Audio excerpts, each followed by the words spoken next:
लंडनहून जय भीम सगळ्यांना. माझ्या हातामध्ये आयडी कार्ड आहे आणि मी ज्या कंपनीत मला नोकरी लागली होती त्या कंपनीच्या बाहेर उभो आहे. आयडी कार्ड परत करायला चाललोय. का तर म्हणजे नोकरी गेली. कोणामुळे? पुण्याच्या कॉलेजमुळे. या कंपनीने पुण्याच्या कॉलेजला विचारलं की मी त्यांचा विद्यार्थी होतो का. त्या कॉलेजने सांगितलं नाही आणि त्याच कॉलेजने माझे युनिव्हर्सिटीच्या ऍप्लिकेशनच्या टायमाला मला 2 लेटर ऑफ रिकमेंडेशन दिले होते. मग यावेळेस तिने का नाही सांगितलं? कारण नकोय ना, आम्ही पुढे गेलेलो नकोय तुम्हाला. हे फक्त आयडी कार्ड किंवा ही फक्त नोकरी नव्हती. हे माझ्या परिवाराचा, माझ्या शिक्षकांचा, माझ्या समाजाचा, सगळ्यांचा अनेक वर्षाचा संघर्ष होता. मी नोकरी कमवली आणि पुण्याच्या कॉलेजमुळे गेली.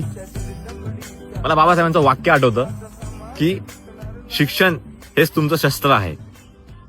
जय भीम.